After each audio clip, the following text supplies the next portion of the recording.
Hello and welcome to this episode of Surveyor Says, the NSPS podcast. My name is Tim Burch, and I am the Executive Director for the National Society of Professional Surveyors, and your host for this podcast. This episode of Surveyor Says continues with conversations captured at the recent FIG Working Week 2024 in Accra, Ghana. I had the good fortune to sit down with Shirley Chapunza, chair of the FIG Young Surveyors Network. She is an engineering surveyor from Zimbabwe and was featured in the YSN 23 Young Geospatial Professionals in 2023 feature last year. Shirley and I sat down for a chat after the conference in Accra shortly before she was headed off to catch a plane back for her homeland of Zimbabwe. Her enthusiasm for the profession is incredible, and I think you will agree after listening to this episode. So, without further delay, here's my great conversation with Shirley here on Surveyor Says, the NSPS podcast.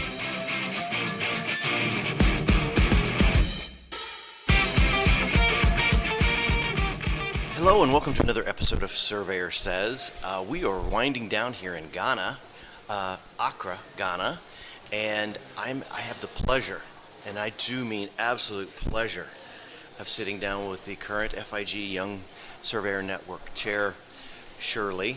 And Shirley, I don't want to butcher your full name, so if you want to give your full name in an introduction, it's fine. But Shirley has done a wonderful job.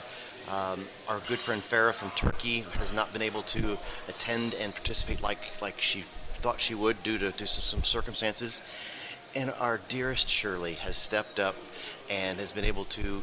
She was the vice chair. She was going to be taking over anyway. She's taken over a little early and has simply done a wonderful job rallying the young surveyor troops and has put on a couple of great events for the young surveyor. So Shirley, thank you for being my guest. Like I said, it's not even really my guest. It's I truly love how our relationship has turned into a really nice friendship as well. So tell us a little bit about yourself, along with the pronunciation of your right name, and how you and surveying came together. Hi, Tim, and everyone else. So thank you so much for, having me here, Tim. Like you said, it's been a wonderful journey ever since, we've known each other and we have really transitioned into being friends now. So my name is Shirley Chapunza, and I'm a young surveyor from Zimbabwe. And I think I've been doing this for a little over 5 years, 7 years now. So I started back home leading the Young Surveyors Network there, and then I transitioned into FIG with my first FIG conference being in Botswana. That was 2018. And ever since then, I guess I've just been, more involved. And with time, I then transitioned into FIG Young Surveyors Network leadership. So how did I find surveying? I think I'm one of those people, maybe one of the many surveyors who were found by surveying. So my plan, finishing high school and trying to find a career that works for me, I wanted to get into mining. Very good. But it turns out that the university that I wanted to go to wasn't enrolling for that particular semester in the mining program. So I asked them, what other program do you have that relates to mining? And then they said, we've got this interesting one, surveying. So when I stepped into surveying, into my first class of surveying, I had no idea what I was doing. But obviously, over time, I've fallen in love with the profession, and now I even work as a construction surveyor back home in Zimbabwe. So it's been an interesting journey for me, and to be honest, I feel fulfilled, and of course, I'll never know, but I highly doubt that I would have been as fulfilled yet I ended up in the mining industry. Oh, very good. Well, what amazes me, not from young women surveyors from Zimbabwe, from Kenya, all of the African nations, how many young women have gotten into surveying. I guess I'm really thrilled and intrigued on the encouragement that is given to young women to get into surveying in Africa. I mean, tell me a little bit about that process, because typically this has been a profession that's been male dominated for generations. So how has it been encouraged to you you're able to find this in this great career? Well, that's actually quite an interesting one, Tim, because I'll be honest, like you just said, it's been a male-dominated field for the longest time, and that's the case with Zimbabwe as well. You realize that the older generation is only men, but at some point, I think they started recruiting women, and the number of women is increasing. For instance, in my class, there were 5 women, which was actually good. Unfortunately, at my workplace, there's only 1 woman. But hopefully that will change over time. So looking at the encouragement of women into the profession, I think they've just been intentional about actually admitting women.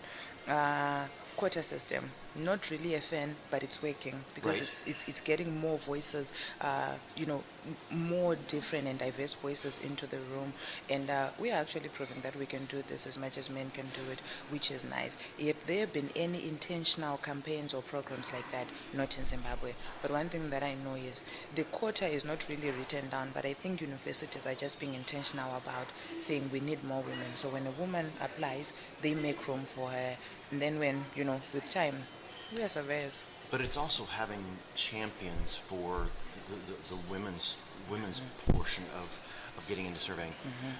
Women like Jennifer Whitall. I mean, Yes. she has been amazing in developing the Young Surveyors Network in Africa, and a lot of the things she's done, mentoring programs. So that kind of gets me into the next one, the Young Surveyor mentoring program Oh, that's been put together. yes. So can you tell us a little bit about that? All right, so with the mentoring program, and yes, you're right, Jenny has been amazing. Jenny is from South Africa, and I do want to say that there have been a few key female leaders in surveying that are in academia in Africa, which is nice, I suppose, because once you're in the program and you see another woman who is doing really well, you feel comfortable and you feel like you belong. So that has been important as well. But back to the mentoring program. So with the mentoring program, it's a joint effort between the FIG Young Surveyors Network and the Africa Regional Capacity Development Network. So this program was launched during the time that Jenny was, leading the Africa Regional Capacity Development Network, and Kwadna was leading the Young Surveyors Network. So the idea was that we have the technical skills, but surveyors can be a bit, rough on the edges. Yes. And so the idea was that let's help the next generation of professionals develop the necessary skills that will help them survive in the workplace. So the program focuses on soft skills development, like how to relate to people in the workplace, and also how to be more inclusive, how to promote diversity, and so forth. But it wasn't just an FIG program. We borrowed Right. the concept from SSI, that is the Geospatial Council of Australia now, but it was SSI back in the day. And the program was introduced by Roshni Sharma, a good Yes. friend of ours. Yes. And they ran it in Australia, and it was doing really well. So when we were looking for ideas as the Young Surveyors Network, we went there, and for now it's been running for 3 years. Unfortunately, all the cohorts have been from Africa, but we're still trying to figure out how best we can roll it out to the rest of the regions, or the Young Surveyors Network regions, 5 of them. Yes. And we've been in conversation with Jacob and his team in the Americas. Yes. And we're trying to see, hopefully next year we'll get to the Americas region and also maybe roll out there. But for now, it's just in Africa. Yes. Well, there's a couple of names in there I want to highlight, because I think they've been instrumental both before you came along and a little bit after Kobena. He represented the Young Surveyors very well He did. during his term. So it was nice to see that bright face from the continent leading that charge and really helping establish what is possible for you. And then yes, our good friend Jacob Heck from the United States. Jacob is a quiet force to be reckoned with. We're going to have him on the podcast here hopefully soon. The interesting thing, one thing I want to talk about collectively is that you and I have been non-voting members on the FIG Council. I'm on it because I basically represent the 10 commissions, non-voting for the council to help guide the council and make decisions. You're there to represent the Young Surveyors. How has that experience been in relationship to all of the other things within FIG? I mean, this is the top leadership, and you're sitting at the table with the top leaders, including Madam President, and you're helping shape, ideas and policies going forward. How has that affected your viewpoint on your role as chair of the Young Surveyors? So I'll start on a personal level, Tim. This has been amazing. I remember the first time that Diane approached me and we, spoke about it, I was nervous because, like you say, this is the highest level of leadership in FIG, and being asked to be, in the room, not only in the room, but also be on the table and, make your voice heard. It was a bit scary, but after having been there, I started realizing that this is actually an opportunity to not only, grow myself, but also to represent the young surveyors like I was called to do. So on a personal level, my confidence has grown because now I feel like I can do things. Yes. Now I feel like I can do things, and I want to thank Diane because she's been really welcoming. Goes back to your leadership skills. She's been really welcoming, extending the platform and also making room. And for the young surveyors, I think it has helped us to identify some of the areas where we could actually do better, and one of those is leadership development. When you are in that room, you realize what is needed for someone to transition into those places in FIG and even in the professional world. Because remember, the conversations are not only limited to FIG, but it's about how we relate with the rest of the world at the end of the day. And after realizing that, Diane and I decided to launch what we're now calling the Transition Pathways programs. And this is basically to develop leadership skills within the young surveyors, because that's a conversation that we never really have. We never talk about leadership as young surveyors. So now you're having the opportunity to talk about that and to actually develop capacity in the young surveyors is something that came out of that room.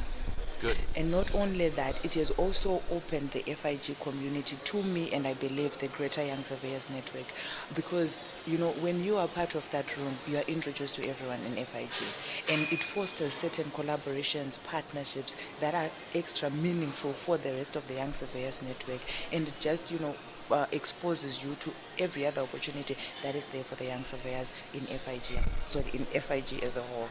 Well, what's amazed me in watching, besides just trying to observe for myself what my role is and fulfilling a duty to be the intermediary between the commissions and the council, it has been a joy sitting back, watching you and your interaction with the council.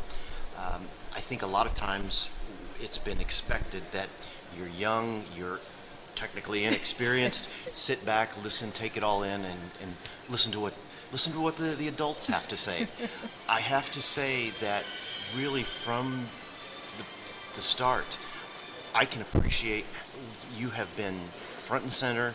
You have been sharing your views, the Young Surveyors' views, and I think these things with Diane and these programs would not have gotten off the ground nearly as fast if you hadn't been Shirley and represented the Young Surveyors well. So that's part of the reason I wanted to grab you for a few minutes and have this conversation, because the rest of the Young Surveyors of the world that could possibly hear this, hopefully hear this, you are represented so well at the top with Shirley and the interests of the Young Surveyors, simply because she walks the talk. She's living what she believes here, and she's sharing these stories. And I'm so proud of watching you grow into this role and really standing up for the Young Surveyors and helping guide, because there's this I guess misunderstanding between the generations, in my opinion, that the older generations think the younger generations have to adapt to the way they are. That's not the case. It's really kind of the other way around, that this is a new world, this is a different world, and you're living it right now. So you're telling those stories and basically explaining out how the organization has to adapt and how the profession has to adapt. And the Young Surveyors are going to be a big part of that, as long as we can adapt soon. So what's next for Shirley, besides going home, maybe getting some rest? What's on your radar in the short term, say within the next 12 months, besides getting ready for Brisbane? Well, that's a difficult one, Tim. I always feel some type of way when people ask me what's next or what I want to do next. But I'll try to do my best, with this one. For me as a person, like you said, going back to work and seeing where that leads me. But for the Young Surveyors Network, we've got a meeting in Europe, in Romania, for the European Young Surveyors and anyone Yes. who wants to join. And we also have a meeting in Sri Lanka. You know, Sri Lanka is one of the areas where climate change has had some of the most devastating impacts, and we are trying to map a way forward with the Young Surveyors, the seasoned surveyors. So we have a one-day meeting there sometime in November, and then obviously next year the biggest one is Brisbane. So we are also working towards that. But like you say, that there's been a gap between the generations for so long in the surveying profession. So we are now trying to bridge that gap. We do have a few programs in place that we are trying to roll out and see how best we can come together, form meaningful partnerships and collaborations that will obviously, improve the lives of young surveyors, as well as preserving this profession. So I think those are the biggest issues that we are focusing on now, trying to get our events ongoing and also trying to have meaningful conversations and partnerships with our partners in FIG. And speaking of partnerships, when we had our young surveyors meeting, we had a roundtable discussion, King Arthur style, and one of our final questions was, what does a successful partnership look like to young surveyors? And it was so interesting because the responses from the young surveyors was that it has to go deeper than just having a business partnership. It doesn't have to be just you win some and it's a win-win situation, but rather it has to be about friendships. It has to be deeper than that. It has to also look at the social aspects of who we are as young surveyors. So that is what we are trying to foster, that kind of relationship that just goes beyond business, but also looks at the personal aspects of our lives as young surveyors, because we're a community. And when you look at the first generation of young surveyors in FIG, you realize that they are all friends. They are grown now, in their 40s, approaching 50s, but they are all friends. So that's something that we are also trying to, develop, work on, and see how the year goes. So I think there's so much to look forward to. We do have social media pages that the listeners can follow us on and just follow the conversation, what we are doing, but mostly just develop on our programs and see how the year goes. Well, that's one common theme I'm hearing from a lot of young surveyors this week, is the emphasis on communication and collaboration. And you're exactly right. I think, unfortunately, we went through a period there with exploding technology and an emphasis on the technology and knowing how to technically do our jobs better. But communicating and collaborating is equally as important. And I love all the directions you're going. I love all of the things you're leading. And I love all the things that you're living to do that. This young lady's got a plane to catch here shortly, so we're gonna let her go. But I tell you what, I do want to catch up with you again down the road. I want to hear about Romania. I want to hear about Sri Lanka, and we'll definitely catch up in Brisbane. So, Shirley, all the best, safe travels, and simply a thank you for, one, being you, and two, for leading with a passion that is absolutely out front. And so I am so pleased to call you a friend. Thank you so much, Tim, and I am pleased to call you a friend as well. I do hope to catch up again soon. Thank you for the Jenny messes. Travel well as well. Yes. Well, for those out there, write this name down, because you're going to see her more on a lot more stages, on a lot more world events, because she's a force to be reckoned with. And we talk about future leaders. We've got one now sitting here and well into the future. And so, Shirley, thank you very much. All right, that'll wrap it up for this episode of Surveyor Says. Wherever you subscribe, hit that like button, and we'll talk to you soon.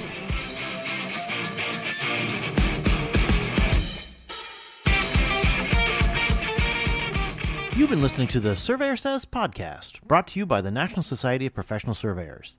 If you have any questions about today's episode or any other topic, please email us at info@nsps.us.com, and we are here to help.